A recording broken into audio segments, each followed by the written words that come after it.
Jason Miles is standing by. Hello, Jason. Can you hear me? Hang on for 1 second. There we go. Jason is the host of This is Revolution, and I believe you're going to introduce us to your co-host. My co-host, Pascal Robert, should be here. He says the host needs to turn on his there he is. I saw you earlier, and I turned you off, as I do everybody. Hey, Pascal, why don't you introduce Pascal, and then let's talk about the IMF, the International Monetary Fund, and the World Bank, and how great these two organizations are, and why Ukraine would be honored to be indebted to them, he said sarcastically. Pascal, you want to take that? Oh, well, thank you. By the way, I appreciate you having me on, Mr. Feldman. Jason has been speaking very highly about your appearances. For those who don't know, I am the co-host of This is Revolution podcast with Jason Miles. We do our live streams 3 times a week, and we also have our audio podcast.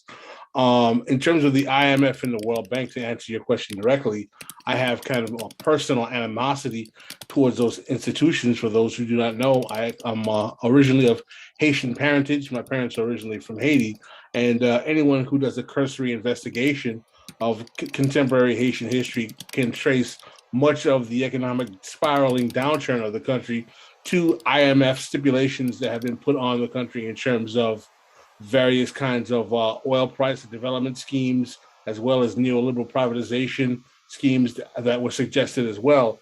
So I kind of have a ancestral and familiarity with how these institutions work to kind of siphon wealth from developing and third world countries. And in the case of Ukraine, I do believe that one of the enticements that was used by the EU was to basically offer IMF, World Bank type of low interest rate loans to the Ukrainian government. As a matter of fact, what initially started the process that got the 2014 president removed was that he was being approached by the EU and the IMF to accept a loan package, and he turned it away, and he turned to Russia, and apparently that caused a little bit of an uproar in his country, and there are questions as to whether or not what role the United States had with his removal that kind of started this kind of downward spiral from 2014 up until today between Russia and the Ukraine. So fantastic. I'm sorry. Go ahead. Let me just do this, just because a lot of people don't speak shorthand. It's a lot of information. Very briefly, Jason, tell us what the IMF is, what the World Bank is, what they present themselves to be. The IMF and World Bank come out of the Bretton Woods Accords after World War II, 1944. Ultimately, they're these central banks that loan money to governments, but it's a little more complicated. Tell me. So because we have young people listening.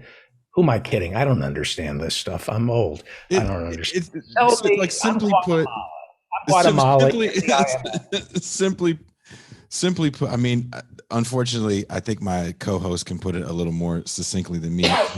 My job is to put it together beautifully and artistically in video form, so it's easy for you to swallow in 3 and 5 minute video sound bites. But if you think about the powerful nations that kind of came out victorious on top during the Second World War, so the United States, the UK, and all the other nations that were left pretty much devastated post World War II. Right, in a lot of the South American countries, the World Bank and IMF will loan money for infrastructure projects, but these infrastructure projects generally do not help the majority of the poor and working class in what we would call the developing world or the global South. And Pascal, you want to take it further? Basically, the IMF and the World Bank become after, and Jason is correct, it's part of the Bretton Woods standard. What Bretton Woods was basically a meeting that the United States and the former NATO, or the soon-to-be NATO allies, which are the European countries like France, Great Britain, Germany, and so West Germany, if you will, come together and they set up an economic paradigm in which the United States is the lender of record to the European and developing world. Because we have to remember that after World War II, Europe was still profoundly devastated from all of the actual physical damage that was done to it by the rise of the Nazis as well. So you're talking about a Europe that does not have capacity for trade, does not have capacity for development. So there needs to be a kind of centralized institution to deal with not only the fractured and damaged European countries, but this is a Europe now that has several former colonies that are now becoming independent right after World War II. So the United States and the rest of the world basically needed to create an internal economic paradigm to which they could oversee the development apparatuses of these newly developing and freed countries in the global South, meaning Africa, South America, and the Middle East, as well as parts of China as well.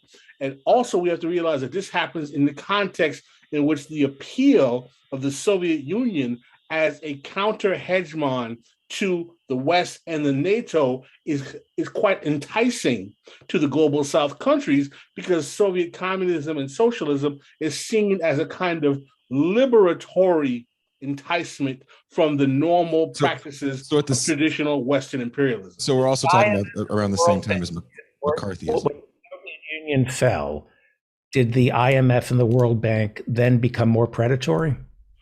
I think that, first of all, I would make the argument that the IMF and the World Bank were designed under a predatory model, in that they were premised on the notion of maintaining economic tactical advantage to the former imperial countries, but also including the participation of the United States that had not yet entered into the realm of global South colonialism, barring the Monroe Doctrine version that we had in the Western any country, Pascal, would you agree that any country that tried to even link up with the Soviets in this period, like the Congo, you definitely got your leaders toppled? I mean, Iraq around this same time. Yeah, it's a very, Jason makes a very good point that in this particular time in the 50s, it's a very, very strategic chess game in the way in which these third world and developing, I know third world is kind of pejorative that we don't use anymore.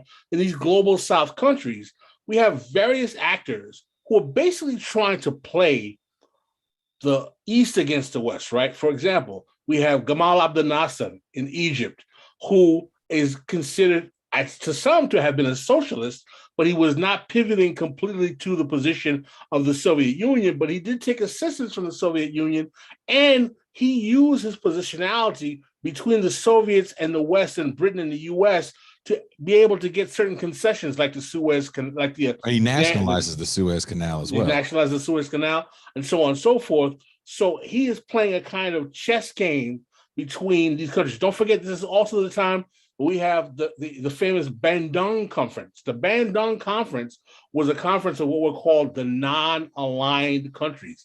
Non-aligned countries were countries in the global South that had not chosen to take an aside between the Soviets and the Americans and the NATO countries, and were trying to chart a path that allowed them to stay independent of the sphere of both of those countries' influence.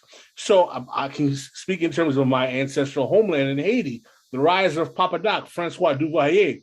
He basically becomes a hardline anti-communist dictator who is buttressed and supported by the United States, because in the wake of the communist success in Cuba, the United States is very, very, very paranoid of the spread of communism in the Caribbean. So he's able to play a chess game with not the from the Eisenhower and Kennedy administration up between 1957 and 1971 to basically play as the hard man against communism in Haiti, get international aid, and maintain his hegemonic control because of this very paranoid fear of the Cold War and the prominence of Soviet communism and socialism in the Western Hemisphere.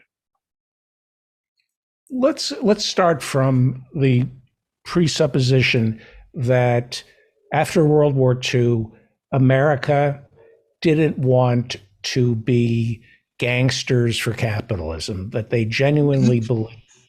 Huh? Didn't want or did want? Let me try defending it because it's not going to be interesting unless somebody gives the alternative version of events. Go for it. We will shut up while you go for it.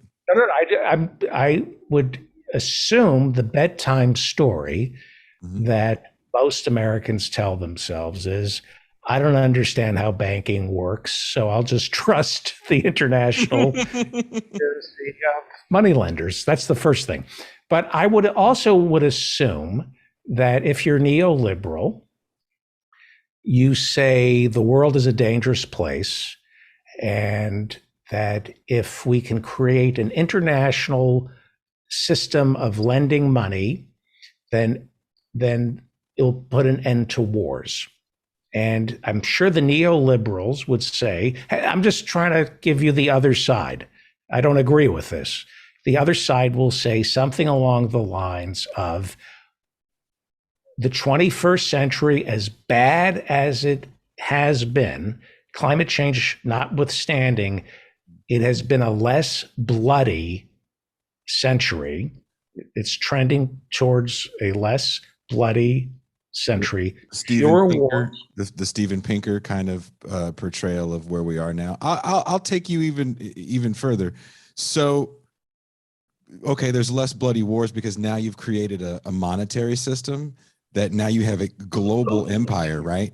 That doesn't have to fight wars or occupy. I'm sorry?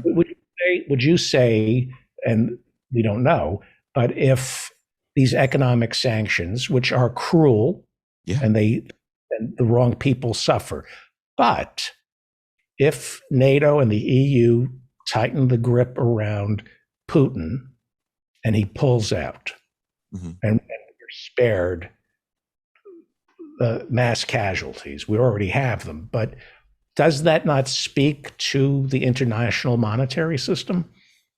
No. I'm not. First of all, I'm not advanced. I'm not advocating that we should cheerlead Putin at all. Putin, there's nothing. There's no reason for us to be sanguine or romantic about Putin.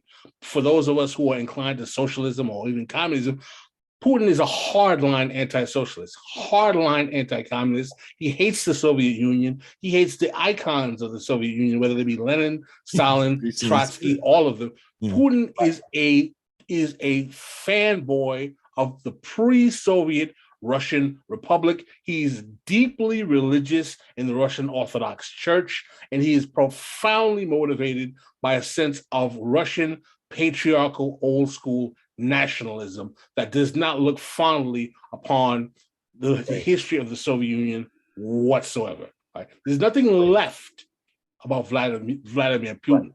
I will say this. There are some of our comrades who are on the left, if you will, who, even though they will concede that there is nothing left about Vladimir Putin, because his position as a counter-hegemon to American Western aggression, in other words, he is, there's an old saying in Haiti that you can't have two bulls in one pen fighting because they're going to kill each other. And that, is that he provides a check on American expansion and Western aggression. And even though he is not ideologically in line with the left, the value of his presence is based on his capacity to check what could possibly be an exorbitant amount of Western, this complete running through areas. Like, for example, some would say, look for his role in Syria in terms of being able to stop the rise of these various, quote unquote, alphabet terrorist groups, if you will, Al-Qaeda affiliates. I'm not advocating whether it was good or bad. What I'm saying is that there are some who are on the left that, though they acknowledge that Putin is not ideologically left at all, they find value in his project as a counter-hegemonic force to Western aggression. So does Putin believe that he's protecting Ukraine from the IMF, from the World Bank, from the EU? No, I think that Putin, let's remember that Putin gets into power because Boris Yeltsin chooses him to succeed him. Okay. The United States and the West were hoping that Putin was going to be a more stable, trustworthy Boris Yeltsin. Now, you realize Boris Yeltsin was a pretty much reactionary kind of tool of Western imperialism after Glasnost and Perestroika. Brag about getting him elected in '96. Yes, exactly. As a matter of fact, Clinton does, and he basically takes Russia down the path of neoliberalization and also NATO expansion, which not only economically guts the country, but geostrategically, because what happens and what brings us to this point is that after the fall of the Soviet Union, when you have Gorbachev is basically saying, listen, okay, the Soviet Union is over. We are now the Russian Republic. We are willing to agree to peace on your terms. We're hands up, don't shoot. What do we want? Now, it could have been advantageous for the West to say, okay, if we can guarantee that we can denuclearize Russia, and we can guarantee that we can bring them into the fold of nations, then we can find a way to maintain NATO, but include them into some kind of European East-West alliance, security alliance, to maintain a continuity in protecting the world from dangerous forces. Unfortunately, that was not done. What ended up happening is that the United States basically tried to sequester former Soviet satellite countries and entice them into the EU-NATO alliance with the concessions of, hey, we got better economy going on over here in the West that you have dealing with the former Soviet Union. Come on down and we'll give you weapons. And the Russians, not completely illogically, saw that as a geostrategic threat to their existence, when in effect they were actually saying, we're willing to come in on your terms. And what happens is that after Putin takes power, he realizes that there are like 14 former Soviet countries that are now entering into the NATO alliance, when there was a direct promise by George Bush the father that there would be no extension of NATO past this particular Rubicon, and all those promises are broken. So the context. I take exception to that. If you see the beginning of my show, I kind of explained how that argument doesn't apply. You don't think that the United States expanded NATO into those territories without the agreement of the former Soviet Union? I'd rather refer you to the beginning of my show. I don't want you're my guest. I just want you to come back. So I don't want to. Okay, I mean, listen, I'm willing to be corrected. Maybe you might have different or better or superior information that I have. We're running out of time, but very quickly, Baker made a deal with Gorbachev that if in '90 that if you allow Germany to reunify peacefully, we will not try to expand NATO. Well, the Warsaw Pact was still extant and the Soviet Union was still extant. So it was impossible when Baker promised not to expand NATO. He couldn't expand NATO because the Soviet Union was 2 years away from falling apart. So there was no treaty behind that. Well, but there was an expansion of NATO into those countries. And I believe there was a kind of tacit. But there was no promise not to expand. So you're saying is that you're questioning whether there was a promise on the part of the United States to not expand NATO in those territories. All right, that's a fair. You maybe have better information, and I'll concede that. I would make the argument whether there was a promise or not, that doesn't diminish the sentiment that the Russians would have that this is a threat to our geostrategic safety, that after we came to you saying, okay, we're willing to surrender on your terms, that you are now arming and including our former satellite countries into your kind of ideological arsenal and weaponize them. Promise or not, I think that still gives credibility to the belief that the Russians should feel some level of geostrategic insecurity by the fact that their former satellite countries are falling into the EU. Hey Pascal, we gotta cut it because we have to give them more for next week. Will you come back next week? This is like, I'm so happy. We have like 3 minutes. Walk me through. Thank you, Jason, and thank you, Pascal. And this is just fantastic. Very quickly, walk me through borrowing money from the IMF and the World Bank and how it's similar to getting money from the mafia. What happened? Okay. Well, one of the things that happens is that it's the terms of the loan. A loan in and of itself is not a bad thing. It's what the terms of the loan are that are problematic. Oftentimes, if you're a country, I can give you a country that I know a lot of, which is Haiti. Haiti. It's a perfect example.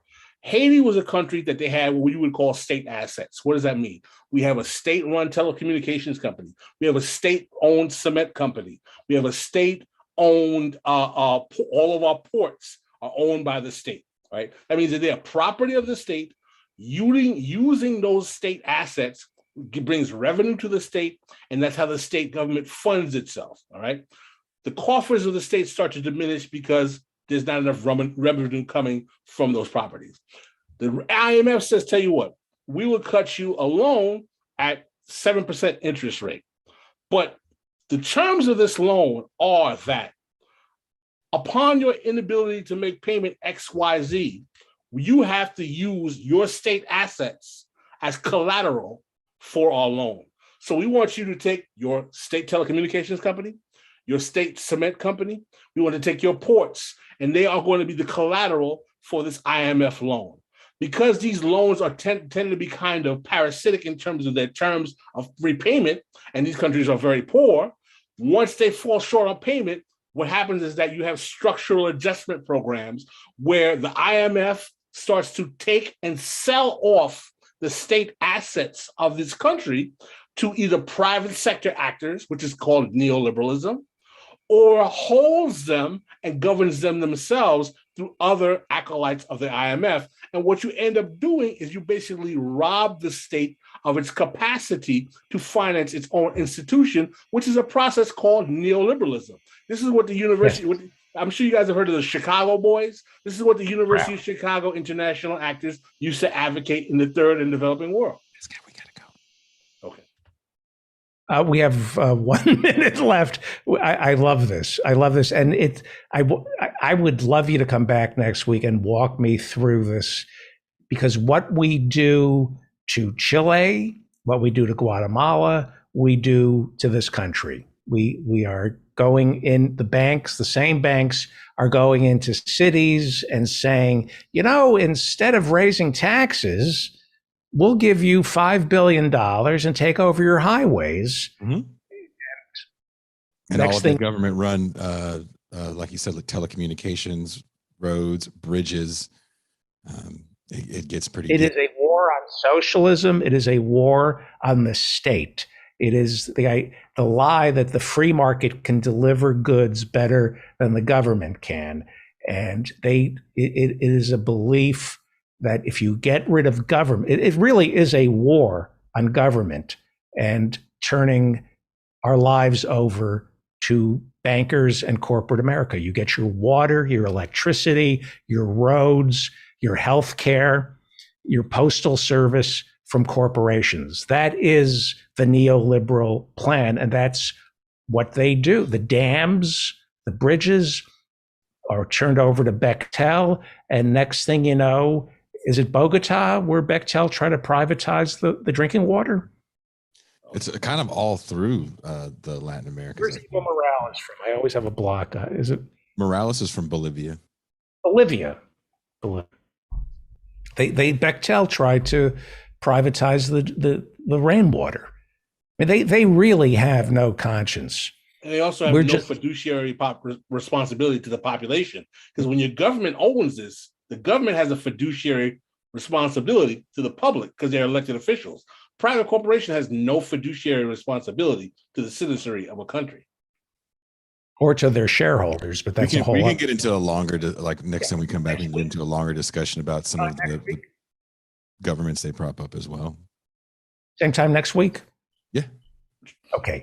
Jason Miles, Pascal, everybody should subscribe to their podcast. This is Revolution. How do people subscribe to it? Go to youtube.com/This is Revolution Podcast. Hit the subscribe button, hit the bell, because we're constantly adding new shows to the program. Like today, we are doing our brand new sports show, Beyond the Red Zone, at 9 p.m. Pacific Standard Time, or Eastern Standard Time, sorry. Thank you. Thank you so much. Fantastic. Thank you. I'll see you next. Great. So great. So great. Because this is hard stuff to understand. It really is. And you did a great, I really appreciate it. And thank you for letting me play Satan's advocate.